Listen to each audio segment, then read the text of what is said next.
Mas vamos lá, para se tornar essa merda toda, não é, sei lá, em 5 anos, leva um tempo também de políticas, de certa forma, incorretas, na tua opinião. Você muda a direção muito rápido. Quer dizer, nós mostramos que é possível, mesmo no meio de uma pandemia, de uma crise imensa. Foi a maior configuração de crise, porque eu não quero agora ficar falando de governo em si, mas explodiu lá o Brumadinho, logo no início do governo. Depois a Argentina entrou em colapso financeiro e nós exportamos 40% dos automóveis para lá. Logo depois começou o Covid. Logo depois teve a maior crise hídrica dos últimos 100 anos. Quer dizer, então é um choque atrás do outro. Mas você fazendo a coisa certa, com os bons princípios macroeconômicos, nós atravessamos. Atravessamos e colocamos o Brasil. Eu me lembro, você vê agora, eu cansei de falar isso, vocês vão passar o ano revendo a inflação para baixo e revendo o crescimento para cima. Falei isso o ano passado inteiro. O ano passado inteiro ficaram revendo o crescimento para cima, dizia que tem uma recessão e tal, teve um crescimento de 3%, 2,9%. Esse ano, não, a recessão foi para o ano que vem, no ano que vem vai ter recessão, que era agora 23%. Já estão revendo de novo o crescimento para 3% outra vez, quer dizer, na verdade, se você fizer a coisa certa, o país reage rápido. Agora, você precisa realmente, para enriquecer um país, o Brasil é um país rico em recursos naturais. Pra caralho, sim. É muito rico. E ele afastou a grande ameaça, que é a miséria em massa. Ele afastou isso com o próprio ajuste educacional brasileiro. As famílias brasileiras foram percebendo isso e desacelerando o crescimento demográfico. Não precisou... A China, por exemplo, impôs por lei que não podia ter 2 filhos, para derrubar o ritmo de crescimento da população. E tentar evitar a miséria em massa, que já acontecia. No caso brasileiro, foi espontâneo e voluntário. Foram decisões das famílias reduzindo o número de filhos. E a população brasileira vai se estabilizar em 220 milhões de habitantes. O resto vai ser imigrante só. Por enquanto, nós estamos perdendo gente.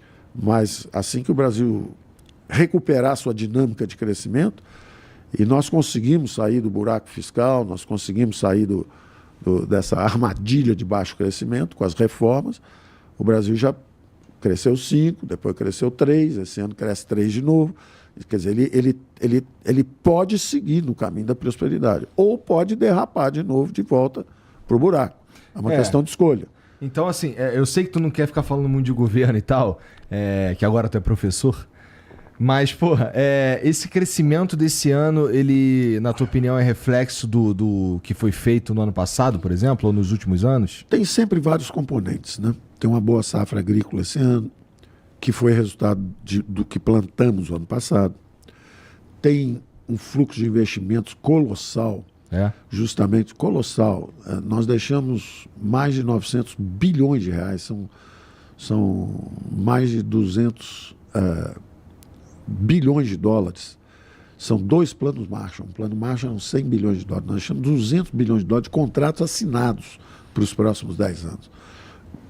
Em mineração, em agricultura, em cabotagem, em saneamento, em privatizações de portos, aeroportos. Quer dizer, tem muita coisa que foi feita com as reformas sucessivas, foi uma sequência de reformas, que botam o Brasil com uma taxa de crescimento um pouco maior do que era antes. Tá. Então, agora, é claro que há efeitos circunstanciais também. Se você, de um lado, você sobe os juros um pouco, porque está combatendo a inflação, você desacelera. De outro lado, você deu aumento de salário para o funcionalismo público, você já empurra um pouquinho o consumo para frente. Então, é uma mistura complexa. Mas a verdade é que o Brasil estava recuperando a sua dinâmica de crescimento.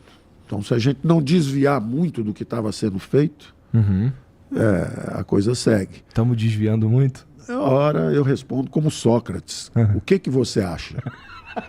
Sócrates respondia fazendo perguntas. É o método socrático. O que eu acho? Estamos gastando mais ou estamos gastando menos? Cara, eu acho que coisas boas aconteceram.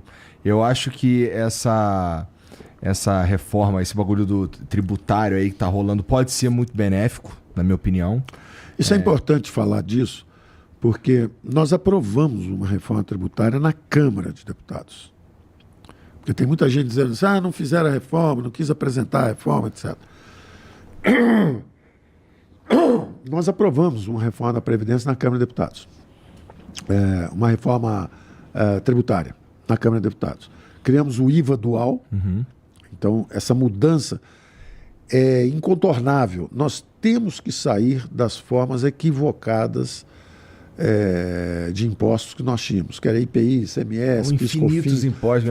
Manicômio tributário. É um manicômio. Isso. Então, essa simplificação para o IVA, nós tínhamos feito e aprovamos. Só que nós, pelo princípio federativo, nós deixamos os estados decidirem qual é a alíquota deles. Já tinha até depois um teto, ele não pode passar de um certo nível, mas já havia o IVA dual. O governo federal criou dele, os estados criam dele. Já tínhamos aprovado também o imposto sobre lucros e dividendos, que era para tributar justamente isso na Câmara Baixa, na Câmara de Deputados.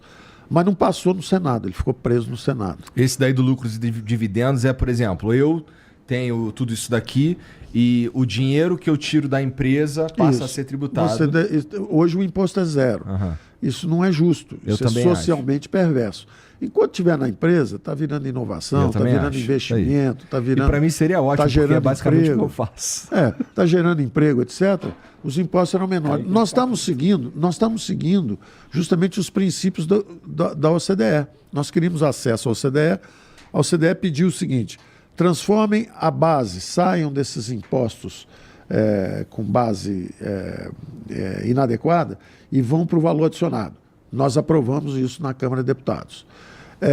A segunda recomendação vamos reduzir os impostos indiretos, que são justamente IPI, Imposto sobre Produto Industrializado, esse troço, e vamos deixar subir um pouco o imposto de renda. Então, ao não corrigirmos a tabela do imposto de renda, nós estamos naturalmente aumentando um pouco o imposto de renda, enquanto colocávamos tetos e limites para os impostos indiretos. Na verdade, nós reduzimos os impostos indiretos e colocamos limites.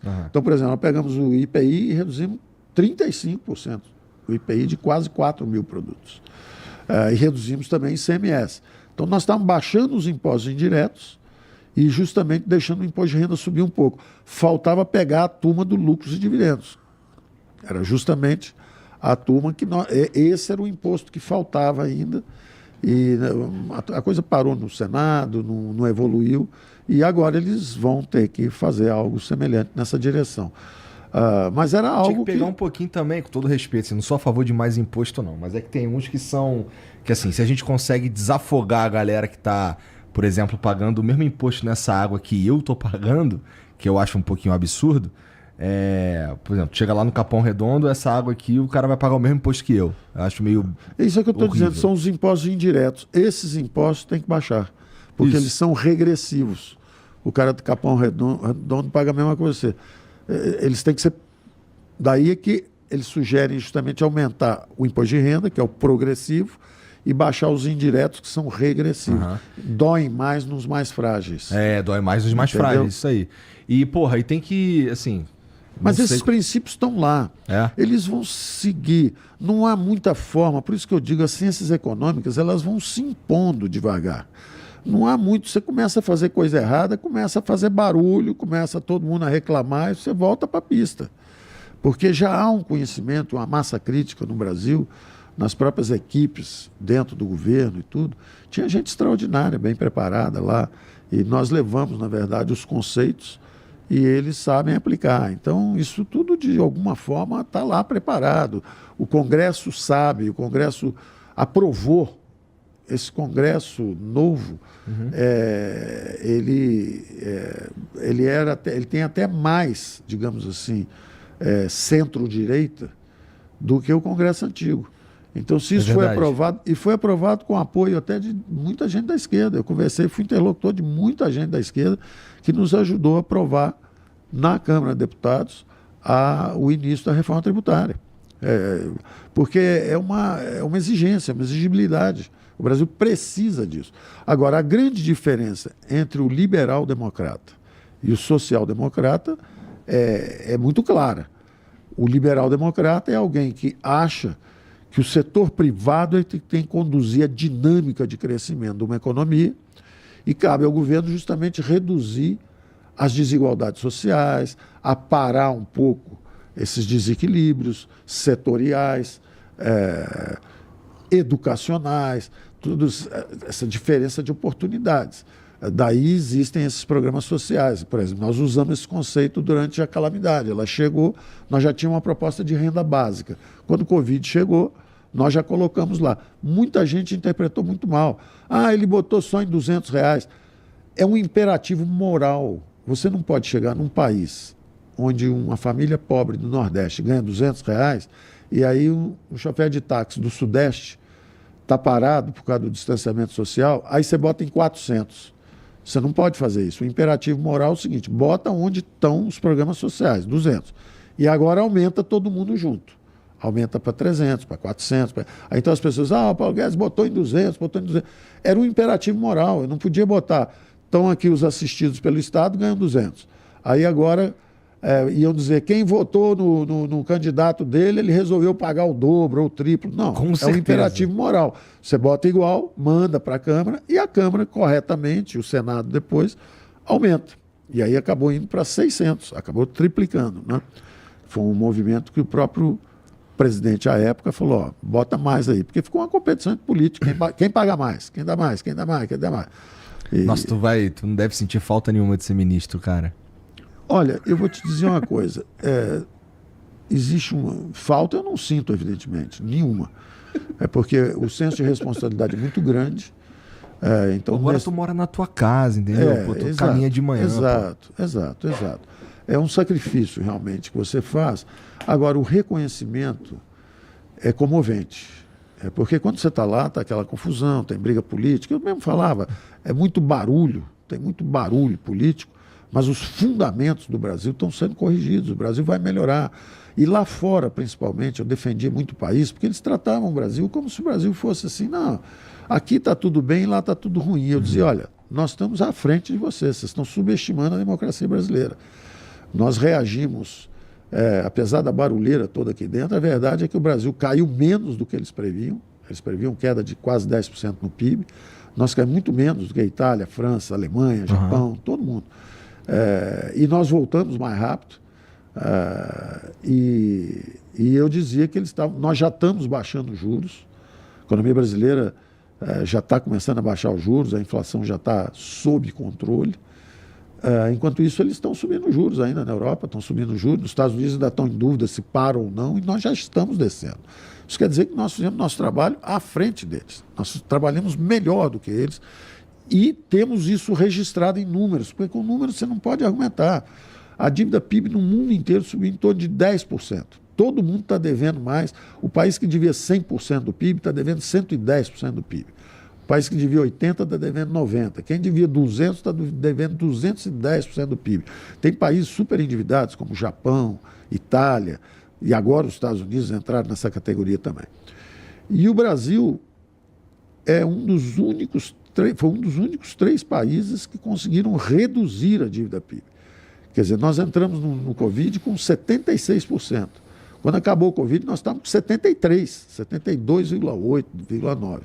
Então, nós pagamos pela guerra. Nós somos uma geração que apertou o cinto, se sacrificou e saiu sem dever nada a ninguém. Ao contrário, nós saímos com superávit primário em 5 mil municípios, em 26 estados, governo federal, empresas estatais. Quer dizer, nós realmente fizemos o sacrifício que a guerra exigiu. E estamos agora em posição. Agora, o que for plantado agora é o que vai acontecer nos próximos anos. Mas o que está acontecendo nesse ano é revisão de PIB para cima, é a inflação ainda sob controle, está tudo arrumadinho.